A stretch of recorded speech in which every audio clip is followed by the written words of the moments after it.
Hello बच्चों, कैसे हैं आप लोग। स्वागत है आपका आपके अपने channel Ramiz NEET biology classes में। बच्चों, आज के वीडियो सेशन में हम लोग बात करने वाले हैं फिजियोलॉजी ऑफ डाइजेशन के अपने part 2 that is digestion in small intestine की। बच्चों, इससे पहले चैप्टर में हम लोग ने एलिमेंट्री कैनाल के स्ट्रक्चर को देख लिया है। हम लोग ने फिजियो एलिमेंट्री कैनाल से एसोसिएटेड ग्लैंड्स यानी पैनक्रियाज, लीवर और सलाइवरी ग्लैंड्स को भी पढ़ लिया है। और इसके बाद हम लोगों ने अगले वीडियो में क्या पढ़ा था, लास्ट वीडियो जो हमारा आया था उसमें हम लोग ने फिजियोलॉजी ऑफ डाइजेशन में माउथ और स्टमक में डाइजेशन को डिटेल में देख लिया था। तो बच्चों, आज के वीडियो में हम लोग फिजियोलॉजी ऑफ डाइजेशन को कंप्लीट करने की कोशिश करेंगे और यहाँ पर हम लोग पढ़ेंगे physiology of digestion in the small intestine. तो चलिए देखते हैं अपने प्रोसेस को, that is physiology of digestion in small intestine. तो हम लोग कहाँ पर पढ़ने वाले हैं बच्चों आज physiology of digestion in the small intestine. Small intestine में डाइजेशन को स्टार्ट करने से पहले कुछ चीजें जान लेना बहुत ज्यादा जरूरी है, जो हमारे लिए कुछ मेजर पॉइंट्स हैं जो अक्सर हमारे नीट के एग्जाम में या स्कूल एग्जाम या बोर्ड एग्जाम में पूछे जाते हैं। वो क्या है, वो ये है कि मैक्सिमम डाइजेशन कहाँ पर होता है, मिनिमम डाइजेशन कहाँ पर होता है, अगर मैक्सिमम डाइजेशन किसी जगह पर हो रहा है तो उसका कारण क्या है। तो ये सब चीजें हम लोग पहले कवर कर लेंगे। तो बच्चों, स्मॉल इंटेस्टाइन की अगर बात करते हैं तो यहाँ पर मैक्सिमम डाइजेशन होता है। तो सबसे पहला पॉइंट हम लोग को क्या याद रखना है कि maximum digestion occurs in the small intestine. Maximum digestion कहाँ पर होता है हमारी बॉडी में बच्चों, it occurs in the small intestine. ऐसा क्यों है, इसका रीजन क्या है, due to the presence of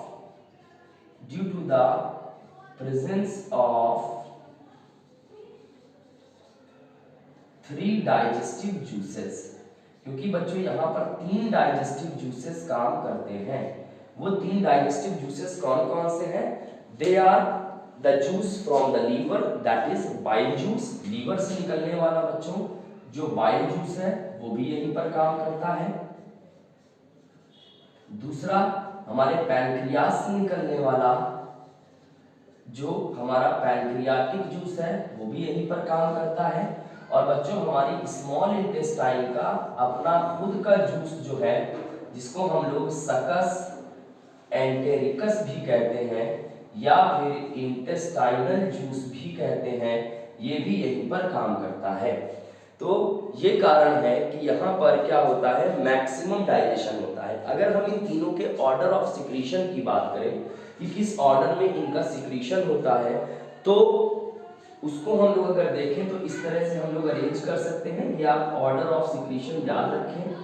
order of secretion की अगर बात करेंगे तो यहाँ पर आपको ध्यान रखना होगा, बाइल जूस सबसे पहले क्या आ जाएगा बच्चों, हमारे पास आ जाएगा बाइल जूस, फिर आ जाएगा हमारे पास पैनक्रियाटिक जूस,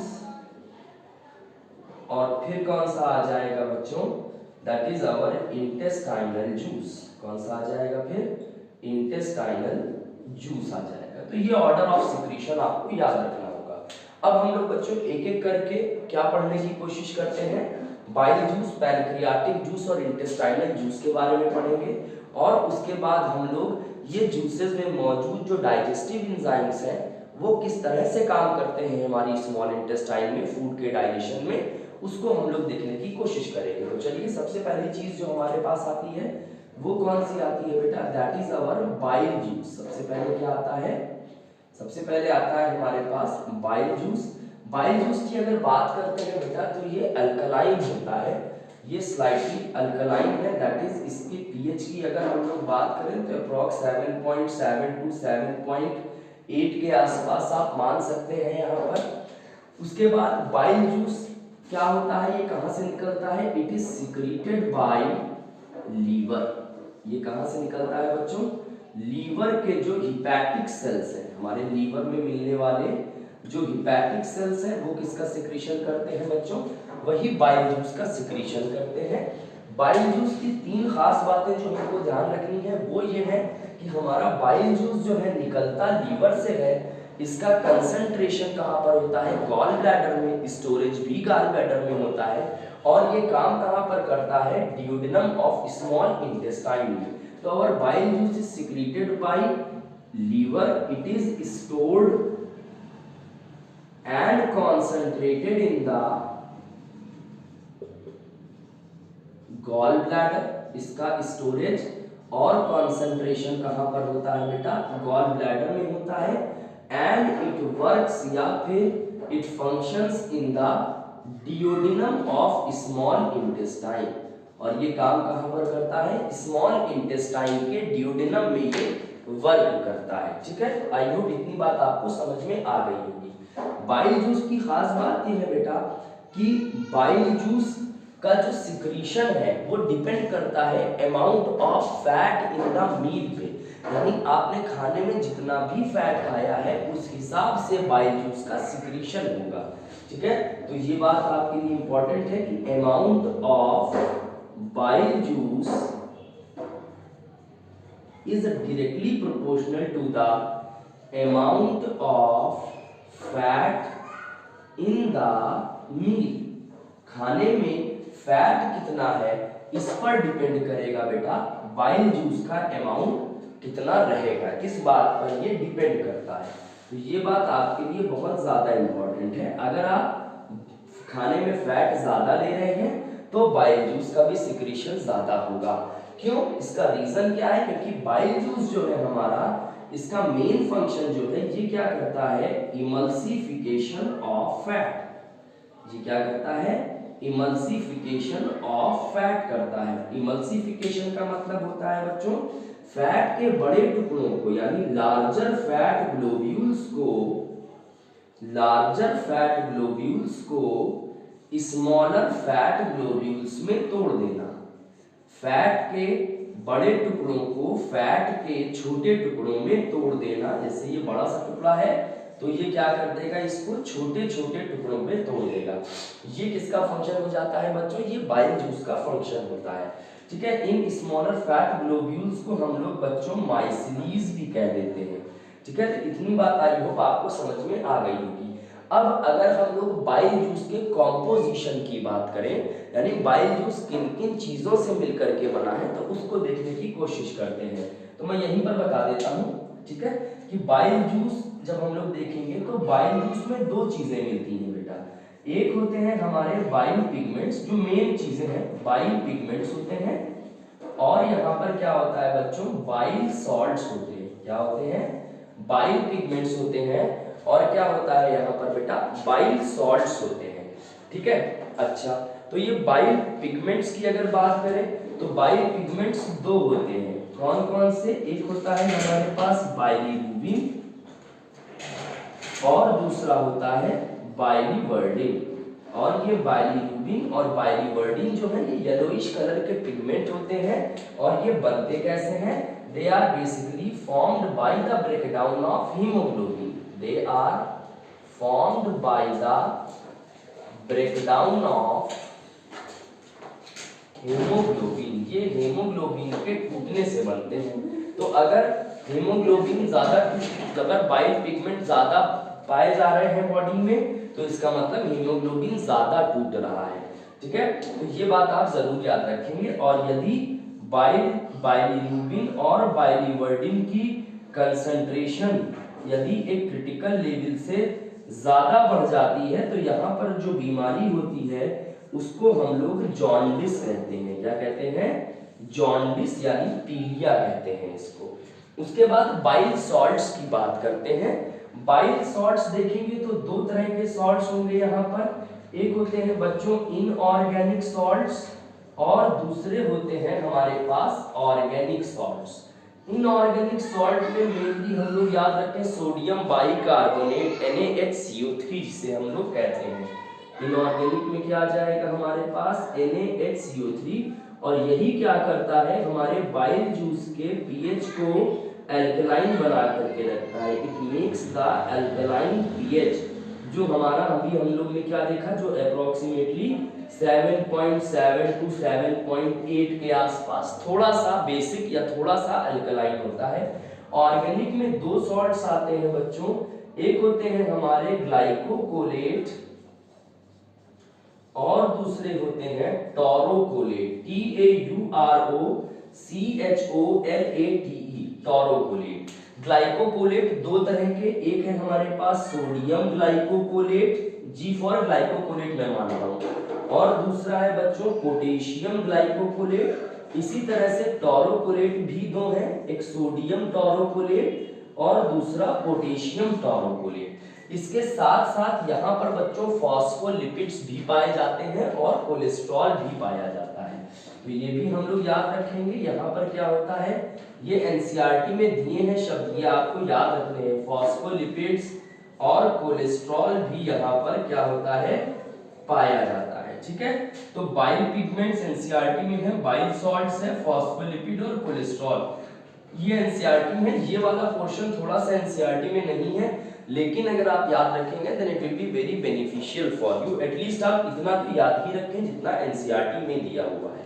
अच्छा, अब देखिए बच्चों क्या होता है, ये सॉल्ट्स क्या करते हैं, यही सॉल्ट्स इमल्सिफिकेशन जो मैंने बताया, ये यही सॉल्ट्स करते हैं। ठीक है, इमल्सिफिकेशन वाली जो बात है ना, ये यही लोग कराते हैं, इमल्सिफिकेशन ऑफ फैट्स। ठीक है, इमल्सिफिकेशन, फैट का इमल्सिफिकेशन यही सॉल्ट्स कराएंगे हमारे। अच्छा, तो अब देखिए जरा क्या होता है, तो अगर हम बाइल जूस के फंक्शन की बात करें तो ये फैट का इमल्सिफिकेशन भी करता है। अगर हम लोग, अब आपको ओवरऑल ही फंक्शन याद रखने हैं, ज्यादा डिटेल में नहीं जाना है। ये फंक्शन क्या हो जाता है इसका, एक तो हो गया हमारे पास emulsification of fat, emulsification of fats, और दूसरा है बेटा एक्टिवेशन ऑफ लाइपेजेस। दूसरा क्या है, एक्टिवेशन ऑफ लाइपेजेस, यानी जो फैट डाइजेस्टिव एंजाइम्स हैं उसको एक्टिवेट करता है। खास बात यह है कि बाइल जूस में इसके पास अपना कोई भी डाइजेस्टिव एंजाइम नहीं है, बस ये डाइजेशन में हेल्प कर रहा है, नो डाइजेस्टिव एंजाइम, ये भी बात पूछी जाती है। तो ये हम लोग ने बाइल जूस के बारे में डिटेल्ड स्टडी कर ली बेटा। अब हम लोग जल्दी से आगे बढ़ते हैं और किसके बारे में पढ़ते हैं, पैनक्रियाटिक जूस के बारे में पढ़ने की कोशिश करते हैं। तो चलिए देखते हैं पैनक्रियाटिक जूस के बारे में। तो पैनक्रियास से निकलने वाला जो हमारे एक्सोक्राइन पार्ट, जल्दी से एक बार रिकॉल करके हमको बताइए क्या होता है, एक्नी। एक्सोक्राइन पार्ट क्या होता है पैनक्रियास का, एक्नी। वो जो एक्नी है हमारा, या एसिनर सेल्स है हमारे पैनक्रियास के, ये क्या करते हैं, यही पैनक्रियाटिक जूसेस रिलीज करते हैं। तो पैनक्रियास से क्या निकलते हैं बेटा, पैनक्रियास जो होता है ये पैनक्रियाटिक जूस का सिक्रीशन करता है। और हमारा जो पैनक्रियाटिक जूस है बेटा, it is also known as the complete juice, इसको हम लोग द कंप्लीट जूस भी कहते हैं। क्या कहते हैं इसको हम लोग, द कंप्लीट जूस भी इसको कहते हैं। क्यों, क्योंकि ये हमारे फैट में मौजूद सभी कंपोनेंट्स को क्या कर सकता है, डाइजेस्ट कर सकता है। It can digest every component of our food, ये हमारे फूड में मौजूद, because it can digest every component of the food, ये हमारे फूड में मौजूद सभी कंपोनेंट्स को डाइजेस्ट कर सकता है। ठीक है, तो अब जरा बात को समझिएगा, हमने जो भी फूड में खाया है, अगर आपने लिपिड खाया है तो इसके पास लिपिड को डाइजेस्ट करने वाले एंजाइम्स भी हैं। अगर आपने कार्बोहाइड्रेट्स खाए हैं तो इसके पास कार्बोहाइड्रेट डाइजेस्टिंग एंजाइम भी है। अगर आपने न्यूक्लिक एसिड खा रखा है तो ये न्यूक्लिक एसिड को भी डाइजेस्ट करने वाले एंजाइम्स रखता है। और अगर आपने कार्बोहाइड्रेट्स खाए हैं तो ये कार्बोहाइड्रेट्स खाए हैं तो इसके पास कार्बोहाइड्रेट को डाइजेस्ट करने वाले एंजाइम यानी कार्बोहाइड्रेट्स भी पाए जाते हैं। अच्छा, तो हम लोग देखते हैं यहाँ पर कौन कौन सी चीजें मिलती हैं, तो कौन कौन से एंजाइम्स होते हैं, तो देखते हैं बेटा। जैसे कार्बोहाइड्रेट को डाइजेस्ट करने के लिए इसके पास कार्बोहाइड्रेजेस है। अब पैनक्रियास में कौन सा कार्बोहाइड्रेट डाइजेस्टिव एंजाइम मिलता है, दैट इज पैनक्रियाटिक एमाइलेज। और एमाइलेज हमने आपको बताया है लास्ट क्लास में भी कि एमाइलेज जहां पर भी होगा ये पॉलीसैकेराइड को डाइसैकेराइड में तोड़ देगा। ठीक है, तो पैनक्रियाटिक एमाइलेज होता है और इसको हम लोग एमाइलॉक्सिन भी कहते हैं। क्या कहते हैं, एमाइलॉक्सिन भी कहते हैं। अगर आपने लिपिड खाया है तो यहाँ पर लाइपेजेस होते हैं। पैनक्रियाटिक जूस में मिलने वाले लाइपेज को पैनक्रियाटिक लाइपेज या फिर इसको हम लोग स्टीएप्सिन भी कहते हैं। And it is the strongest lipase, ये बड़ी खास बात है यहाँ पर, कि हमारा जो स्टीएप्सिन है it is the strongest lipase. ये क्या है? ये स्ट्रॉन्गेस्ट लाइपेज होता है। तीसरा अगर हम लोग देखें कि अगर आपने प्रोटीन खाया है तो यहाँ पर प्रोटीएजेज या फिर प्रोटियोलिटिक एंजाइम है। कौन कौन से प्रोटियोलिटिक एंजाइम यहाँ पर मिलते हैं? ट्रिप्सिनोजेन, काइमोट्रिप्सिनोजेन या फिर प्रोकार्बोक्सीपेप्टाइडेज, ये मिलते हैं यहाँ पर। कौन कौन से हो जाएंगे? जैसे मैं लिखूं ट्रिप्सिनोजेन, काइमोट्रिप्सिनोजेन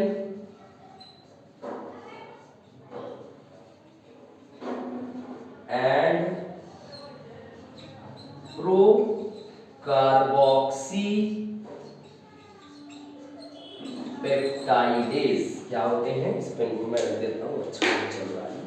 तो ट्रिप्सिनोजेन, काइमोट्रिप्सिनोजेन एंड प्रोकार्बोक्सीपेप्टाइडेज।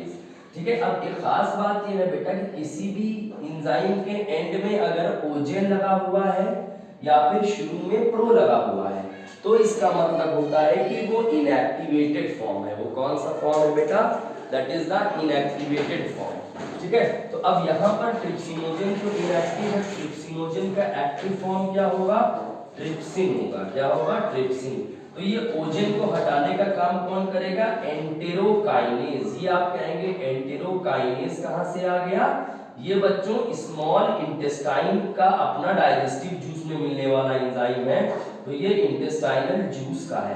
तो क्वेश्चन ये भी आता है कि पैनक्रियाज से कौन सा जूस, कौन सा एंजाइम जाता है डिओडेनम में? ट्रिप्सिनोजेन, काइमोट्रिप्सिनोजेन, ट्रिप्सिन या प्रोकार्बोक्सीपेप्टाइडेज। ठीक है। तो इस कौन सा नहीं जाता है, सॉरी। तो अगर इस तरह से मतलब आएगा क्वेश्चन तो ट्रिप्सिन नहीं जाएगा, क्योंकि जाएगा तो इनएक्टिव फॉर्म, क्योंकि इंटेस्टाइनल जूस को थोड़ी चला जाएगा पैनक्रियाज में पैनक्रियाटिक जूस को एक्टिवेट करने के लिए, ट्रिप्सिनोजेन को एक्टिवेट करने के लिए। तो ट्रिप्सिनोजेन गिरा स्मॉल इंटेस्टाइन के डिओडेनम में, वहां पर स्मॉल इंटेस्टाइन का सकस एंटेरिकस यानी इंटेस्टाइनल जूस था, उसमें एंटेरोकाइनेज जो था उसने ट्रिप्सिनोजेन को ट्रिप्सिन में बदल दिया और बदले में ट्रिप्सिन क्या करता है? काइमोट्रिप्सिनोजेन को काइमोट्रिप्सिन में और प्रोकार्बोक्सीपेप्टाइड से प्रो हटा देगा यानी इसको बदल देगा कार्बोक्सीपेप्टाइडेज। इसमें बदल देगा कार्बोक्सीपेप्टाइडेज। ये ट्रिप्सिन कराएगा। आपकी एनसीईआरटी लिखती है कि एंटेरोकाइनेज जो होता है ये ट्रिप्सिनोजेन को ट्रिप्सिन में बदलता है, which in turn converts chymotrypsinogen into chymotrypsin या which in turn activate the other enzyme of pancreatic juice। यानी chymotrypsinogen को chymotrypsin में, प्रोकार्बोक्सीपेप्टाइडेज को कार्बोक्सीपेप्टाइडेज में बदल दिया जाता है। अच्छा, और बेटा आखिरी जो यहाँ पर है वो न्यूक्लिक एसिड को डाइजेस्ट करने के लिए यहाँ पर न्यूक्लिएजेस होते हैं। अगर डीएनए है तो आप डीएनएज लिख दीजिए, अगर आरएनए है तो आरएनएज लिख दीजिएगा। ठीक है। तो ये हो गए डाइजेस्टिव एंजाइम्स। अब अगली चीज आती है हमारा स्मॉल इंटेस्टाइन। तो स्मॉल इंटेस्टाइन के पास उसके खुद का इंटेस्टाइनल जूस होता है, तो इसको मैं इरेज कर रहा हूं और जल्दी से अब हम लोग क्या लिख लेते हैं? इंटेस्टाइनल जूस की बात कर लेते हैं। तो देखिए जरा, इंटेस्टाइनल जूस क्या आता है? इंटेस्टाइनल जूस की बात करते हैं। तो हमारे इंटेस्टाइन से निकलने वाला जूस जो है उसको हम लोग क्या कहते हैं? इंटेस्टाइनल जूस कहते हैं। इंटेस्टाइनल जूस की अगर बात करेंगे तो it is also known as succus entericus. ये हमारे स्मॉल इंटेस्टाइन से निकलता है। कहां से निकलता है? स्मॉल इंटेस्टाइन से निकलता है। अच्छा, और बेटा इसको हम लोग और क्या कहते हैं? It is also known as succus entericus. इसको हम लोग और क्या कहते हैं? सकस एंटेरिकस कहते हैं। अब इसमें भी क्या होते हैं? कुछ एंजाइम्स होते हैं। वो एंजाइम्स कौन कौन से हैं हम लोग देख सकते हैं। जैसे कार्बोहाइड्रेट को डाइजेस्ट करने के लिए यहाँ पर कार्बोहाइड्रेजेस होते हैं। कार्बोहाइड्रेजेस कौन से हैं? देखिए जरा, यहाँ पर बच्चों डाइसैकराइडेजेस होते हैं। क्या होते हैं? डाइसैकराइडेजेस होते हैं।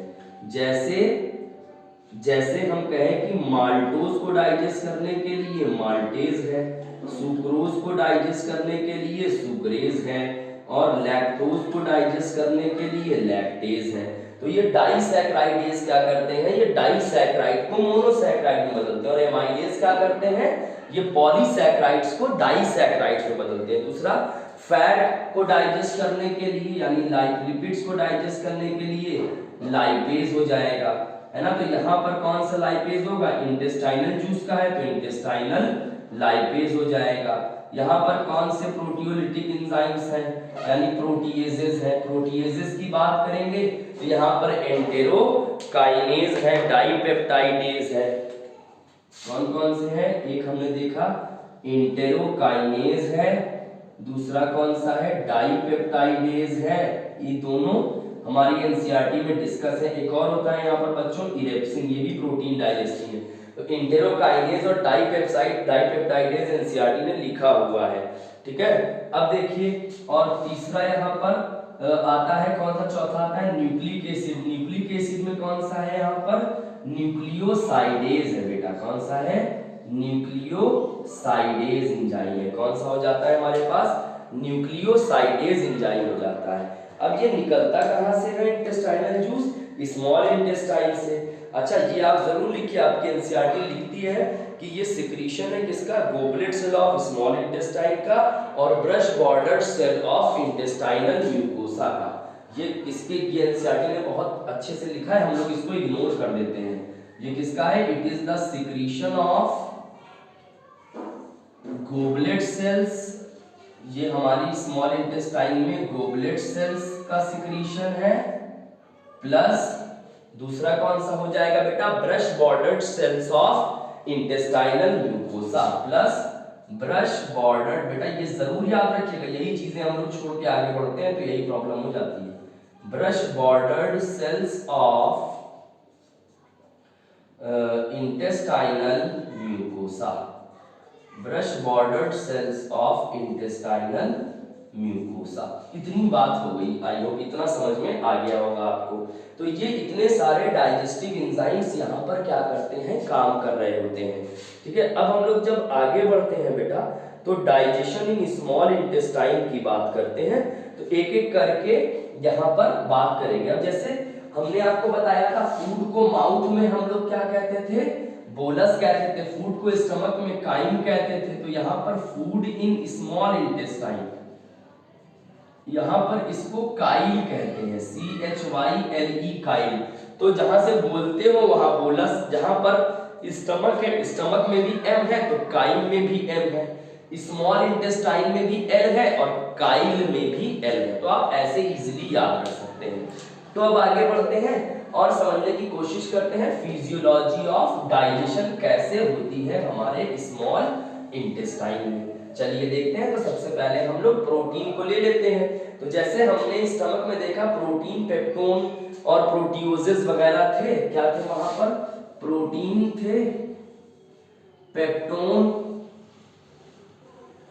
और प्रोटियोजेस, ये हमने ले लिया यहाँ पर।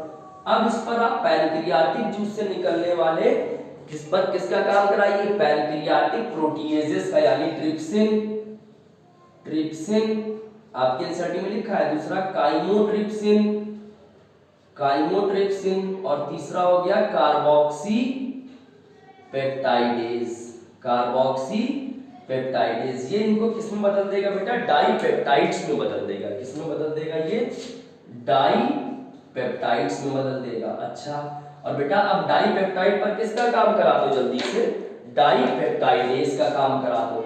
ये डाइपेप्टाइडेज कहां पर था, ये आपके पैनक्रियाटिक जूस से आए हैं ना। अब डाइपेप्टाइड पर आप डाइपेप्टाइडेज का काम करा दीजिए। ये लीजिए, डाइपेप्टाइडेज कहां से आया है, हमारे इंटेस्टाइनल जूस सॉरी, जिसको हम लोग सकस एंटेरिकस कहते हैं, ठीक है। तो डाइपेप्टाइडेज डाइपेप्टाइड को किसमें बदल देगा, डाइपेप्टाइड का मतलब होता है दो एमिनो एसिड आपस में लगे हैं, तो ये डाइपेप्टाइडेज हो गया, है ना।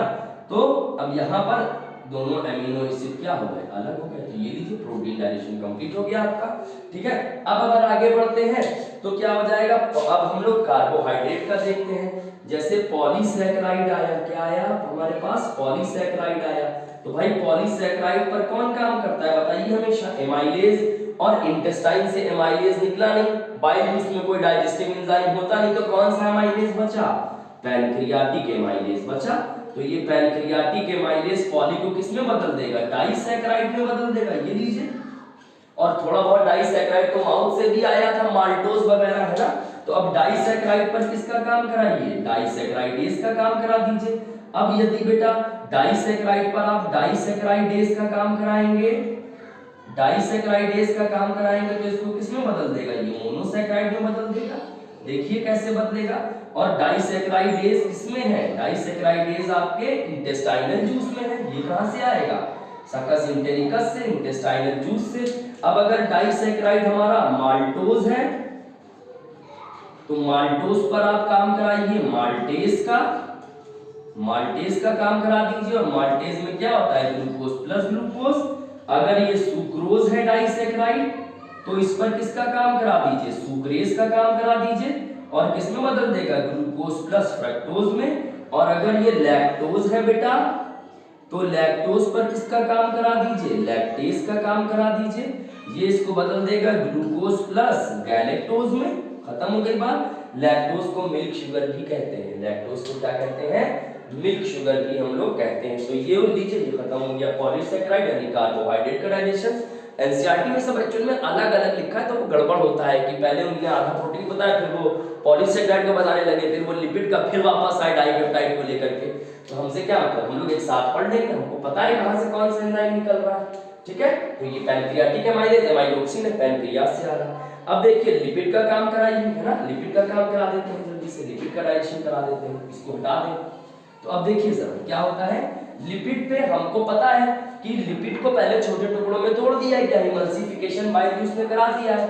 अब फैट पर किसका काम कराइए, पहले लाइपेज का काम कराइए। तो ये लाइपेज किसमें तोड़ देगा, इसको डाइग्लिसराइड और मोनोग्लिसराइड में। किसमें तोड़ देगा, डाइग्लिसराइड और मोनोग्लिसराइड में तोड़ देगा, ठीक है, मोनोग्लिसराइड में तोड़ देगा। अब ये डाइग्लिसराइड और मोनोग्लिसराइड जो है इस पर आप फिर से लाइपेज का काम करा दीजिए। डाइग्लिसराइड और मोनोग्लिसराइड जो है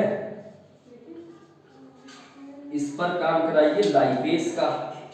तो लाइपेज जब काम करेगा तो इसको किसमें तोड़ देगा, फैटी एसिड एंड ग्लिसरॉल। किसमें तोड़ देगा, फैटी एसिड और ग्लिसरॉल में तोड़ देगा, ठीक है। तो ये इस तरह से हो गया। अब देखिए न्यूक्लिक एसिड बचता है, आखिरी में क्या बचेगा हमारे पास, न्यूक्लिक एसिड बचेगा। तो न्यूक्लिक एसिड का डाइजेशन कैसे होगा, तो सबसे पहले न्यूक्लिक एसिड पर काम कराइए न्यूक्लियस का, जो पैनक्रियाटिक जूस में था। तो न्यूक्लिक एसिड किसमें टूट जाएगा, न्यूक्लियोटाइड्स में टूट जाएगा। न्यूक्लियोटाइड्स तीन चीजों से बनता है, शुगर, नाइट्रोजनस बेस और फॉस्फेट। अब न्यूक्लियोटाइड पर आप काम कराइए न्यूक्लियोटाइडेज का, इसका काम करा दीजिए बेटा। न्यूक्लियोटाइड पर किसका काम कराएंगे यार, न्यूक्लियोटाइडेज का काम करा देंगे। तो न्यूक्लियोटाइडेज जब काम करेगा तो इसको न्यूक्लियोसाइड में बदल देगा। और न्यूक्लियोसाइड में क्या होता है, शुगर और नाइट्रोजनस बेस होता है, फॉस्फेट हमने प्लस करके अलग लिख दिया।